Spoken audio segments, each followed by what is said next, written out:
कौन बनेगा नेता। नगर निगम के चुनाव पास आने वाले थे। पूरे कानपुर शहर में टिकट को लेकर मारामारी शुरू थी, लेकिन सबसे ज्यादा चर्चा में वार्ड नंबर 40 की सीट थी। वो इसलिए क्योंकि इस बार वहां की सीट महिला के लिए आरक्षित थी। अब सवाल ये था कि चुनाव लड़ेगा कौन। इससे पहले ठाकुर साहब वहां से पार्षद थे और इस बार उन्होंने अपनी पत्नी सीमा ठाकुर को टिकट दिलवाई और ठाकुर साहब की शान के कारण सीमा जी ने 20,000 वोटों से चुनाव जीत लिया। अरे बधाई हो सीमा भाभी, अब तो आप वार्ड की पार्षद बन गई हैं। अब तो हमारे काम आप ही करवाएंगी। अरे ये तो सिर्फ नाम की पार्षद बनी है, वो तो महिला सीट आ गई, वरना पार्षद तो मुझे ही बनना था। अब भले ही चेहरा इसका होगा, लेकिन पावर तो मेरी ही होगी। अरे वाह भाई साहब, क्या दिमाग लगाया है आपने भी। आइए आप लोग, खाना लगा दिया है सबके लिए। सीमा जी पार्षद बन चुकी थीं, फिर भी उनकी एक ना चलती। सारे काम ठाकुर साहब खुद ही संभाल लेते और जहां जरूरत पड़ती वहां सीमा जी का अंगूठा लगवा लेते। सीमा जी ज्यादा पढ़ी लिखी भी नहीं थी। एक दिन ठाकुर साहब और सीमा एक प्रोग्राम में जाते हैं। अरे ठाकुर साहब, आप आ गए। ओहो, पार्षद मैडम भी आ गई है। स्वागत है आप दोनों का। लगता है हमारे पार्षद फंड का सही इस्तेमाल हो रहा है। चलिए अब उद्घाटन करते हैं। ये लीजिए ठाकुर साहब कैची, आप ही सबसे पहले प्रवेश कीजिए।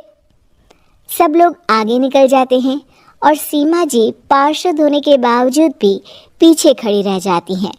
वो देखती हैं कि वेलकम बोर्ड पर उनका नाम है, लेकिन महिला होने के कारण कोई उनका सम्मान नहीं कर रहा। अगले दिन एक आदमी उनके घर आता है। अरे ठाकुर साहब नमस्कार। कल ना हम नोटिस किए कि हमारा घर तो अवैध है और नगर निगम वाले उसे तोड़ने आ रहे हैं। अरे कुछ कीजिए ना ठाकुर साहब। देखो भाई, मैं तो ज्यादा कुछ कर नहीं सकता, पर अगर तुम सबकी जेब गर्म कर दो तो कुछ हो सकता है। कुल मिलाकर 4 लाख लगेंगे। अरे 4 लाख ठाकुर साहब? अरे भाई, मैं अपने लिए नहीं मांग रहा हूँ। दरोगा है, इंजीनियर बाबू है, बड़े साहब है, सबको देना पड़ता है ना थोड़ा थोड़ा। बोलो है मंजूर? तभी वहां अचानक सीमा जी आ जाती हैं। अरे ये आप क्या कर रहे हैं? पहले इन्हीं लोगों से तो आपने वोट मांगे, अब इनसे ही पैसे ले रहे हो। अरे चुप रहो तुम, तुम्हारा काम है सिर्फ अंगूठा लगाना, तुम वही किया करो। मुझे दूसरे काम तुम मत सिखाओ, समझी? और तुम ना जाओ, अब पैसे लेकर आओ, वरना जेसीबी किसी भी वक्त आती होगी। सब कुछ ऐसे ही चलते रहता है। एक दिन सीमा जी और ठाकुर साहब को एक लोकल मीटिंग में बुलाया जाता है। वहां पर कई और अधिकारी लोग भी मौजूद रहते हैं। अब मैं चाहूंगा कि ठाकुर साहब हमारे बीच 2 शब्द कहें। मेरे प्यारे भाइयों और बहनों, आज मेरा सौभाग्य है कि मैं आप सबकी सेवा दिन रात कर पा रहा हूँ।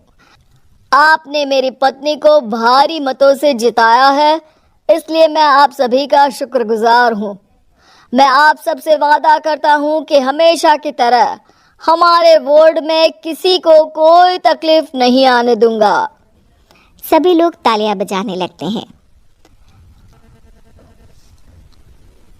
अब मैं माननीय पार्षद मैडम को स्टेज पे बुलाना चाहूंगा। अपने नाम को बुलाया सुनकर सीमा जी एकदम चौंक जाती है।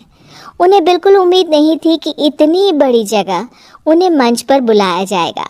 जैसे तैसे वो मंच पर चढ़ती हैं। ऊपर जाते ही सीमा जी को सारी पुरानी बातें याद आ जाती हैं कि किस तरह उनके पति उन्हें कभी भी आगे बढ़ने नहीं देते और उनके नाम से गलत काम करते हैं। वो बोलने लगती हैं, मैं आपके वार्ड की पार्षद सीमा हूँ। आप में से बहुत कम लोग ही मुझे जानते होंगे, क्योंकि इससे पहले मुझे कभी ऐसा मौका ही नहीं मिला। सारे मौके मेरे पार्षद पति यानी आपके ठाकुर साहब ही लेते रहे, लेकिन आज ये मौका मुझे मिला है तो मैं इसे ऐसे ही नहीं जाने दूंगी।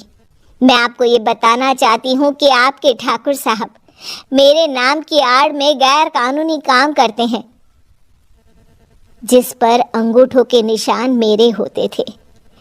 इसीलिए मैं अपनी गलती मानती हूँ और आज अपने पद से इस्तीफा देती हूँ ताकि आगे से कोई गलत काम ना हो पाए। अब फैसला आप सबके हाथ में है कि आप हमें क्या सज़ा देना चाहते हैं।